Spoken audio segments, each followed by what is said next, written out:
Marcus Mariota needs a thank you from this state for what he did for those 1,200 kids to come out to this game. They had incredible juice. He's changing lives with this thing every year, and I'm very grateful for him. I'm grateful for this state that has this feeling right now. Fans, whether you know everything about football, you know nothing, you're proud to put the H on your head, and I think as a hat or a shirt or, I'm glad people feel good about this football team. This football team, was it the prettiest? No. It was pretty on defense, and this win is on the back of the defense. Corey Batoon and that defensive staff deserve a ton of credit. They knew there was a possibility Cole wouldn't go. They took it upon themselves to be the leaders this week, and I thought they were. I thought they played lights out except for one chunk run. I thought it was excellent coaching at the end of the game. I thought our guy, Corey and all those guys had great communication. The players knew the situation, and to come out with a win is to be 6-1, to have that trophy back. There's something special about this team. It's not me, it's not Corey, it's not Brian, it's not Stutz, it's not Bankers. This team has something between them, a connection that's very special, and I think it's rooted in the Aloha spirit, and I'm just happy for them, and I'm happy for our fans. I'm happy for everyone that was there tonight, because that was a fun game to be a part of. Pretty much covered it, huh? That was pretty good. Thanks, Shooter. First of all, congratulations on the win. Can you talk a little bit about how much faith you have in Chevan Cordero to step up? Chevan Cordero almost won the job in training camp. We knew that coming in. And you could take these numbers and you could throw them out.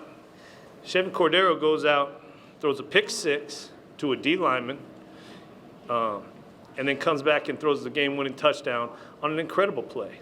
And JoJo Ward deserves a lot of credit on that too. But it didn't rattle him. He's not here for big numbers. He's here for the smile he's going to get from the young kid he sees tomorrow morning or on the street or people. He's here for the right reason. He wants to represent this state on the football field with the Warrior jersey on, and that's what he told us when he committed. That's what he told us when he signed. And he, in my mind, and I haven't asked him because he doesn't say a lot, but I believe that he dreamt about this moment when he put that pen to paper to be a Warrior for the University of Hawaii. And I couldn't be happier for him. I thought he battled in training camp. I thought he, obviously he was disappointed when we went with Cole. We were going to play him in the Colorado State game, and Cole just kept going and kept going and kept going. And his moment came. And for this whole team, and Stutz deserves a ton of credit. He calls it the QB Huey. It is. We want from top to bottom the quarterbacks to be the best quarterback unit in the nation. He preaches that every day, and he kept those guys ready. And we knew that if we needed to go to Chevan, or if we need to go to Musa, or if we need to go to Colney, we're going to execute as best we can on offense, and there's a lot of trust in that.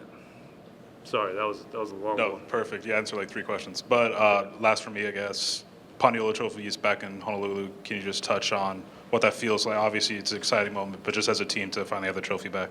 Well, it was very important to the players who were on the team last year, I'll be honest. Panay, on the, I don't know what down it was, but he says, Coach, this is in the heat of the game. Right, they're about to snap the ball, and he grabs me. He says, Coach. I said, what, Panay? He says, hey, where's the trophy? I said, wait a minute.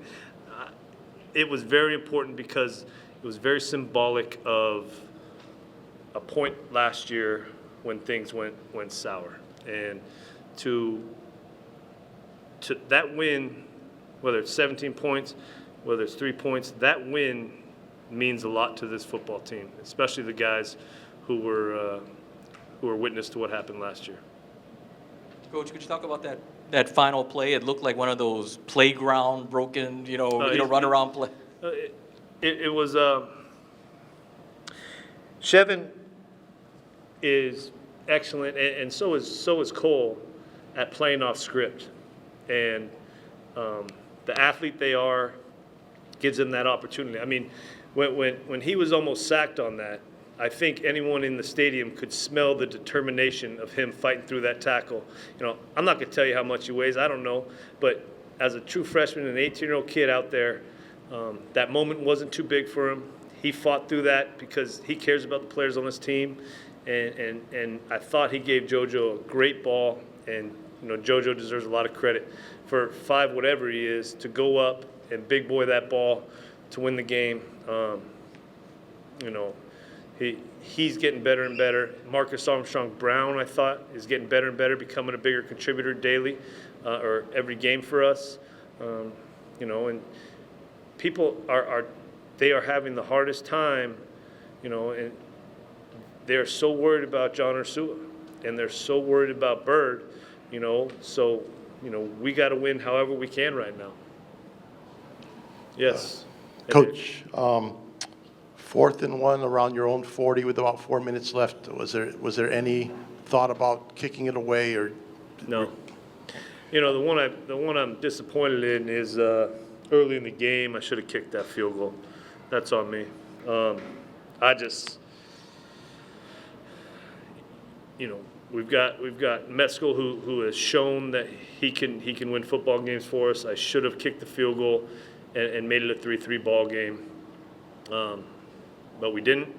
They made a good play, you know, and I thought our guys just let it roll off their shoulder and just played football.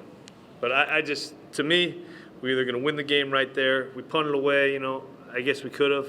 I like the dice. I mean, you know, and I think you look in the players' eyes. And when you see it in their soul that they're going to get the first down, whether it's by an inch on that 4th down where Fruta just got it, but, you know, these players need to know that you believe in them in that situation. And I think that's important.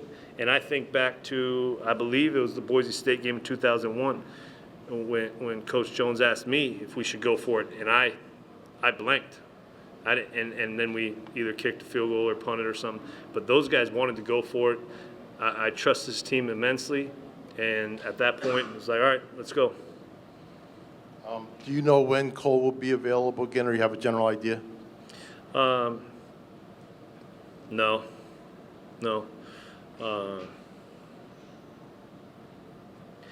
It's not going to be a terribly long-term thing.